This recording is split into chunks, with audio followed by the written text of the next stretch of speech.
Toyota is expected to launch its flagship SUV, the Century SUV, on September 6, 2023. As seen by Toyota Motor Corporation on August 30th, Toyota has released a teaser image of this ultra-luxurious SUV.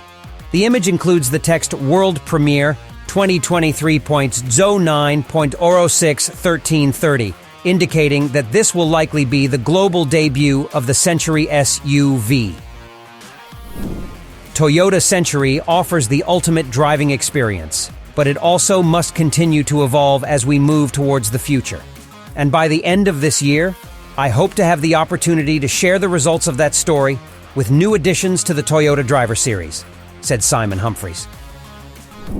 Based on circulating speculations, the Toyota Century SUV is said to be built on the same platform as the Alphard, Velfire, and Lexus LM, which is the TNGA-K platform.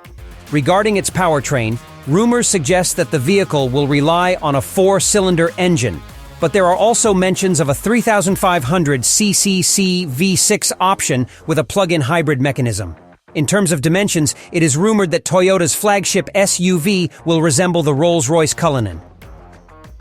After its global debut, the Century SUV is expected to compete with other ultra-luxury SUVs such as the Bentley Bentayga, Rolls-Royce Cullinan, and Aston Martin DBX. Toyota has recently overhauled its nomenclature for its global models. For instance, the Yaris is now reserved for Toyota's entry-level models, including the Yaris and Yaris Cross. And the Corolla is available in various forms, including sedan, hatchback, and SUV, with the SUV variant named the Corolla Cross. Additionally, Toyota has introduced the Crown in various forms, including sedans and crossovers.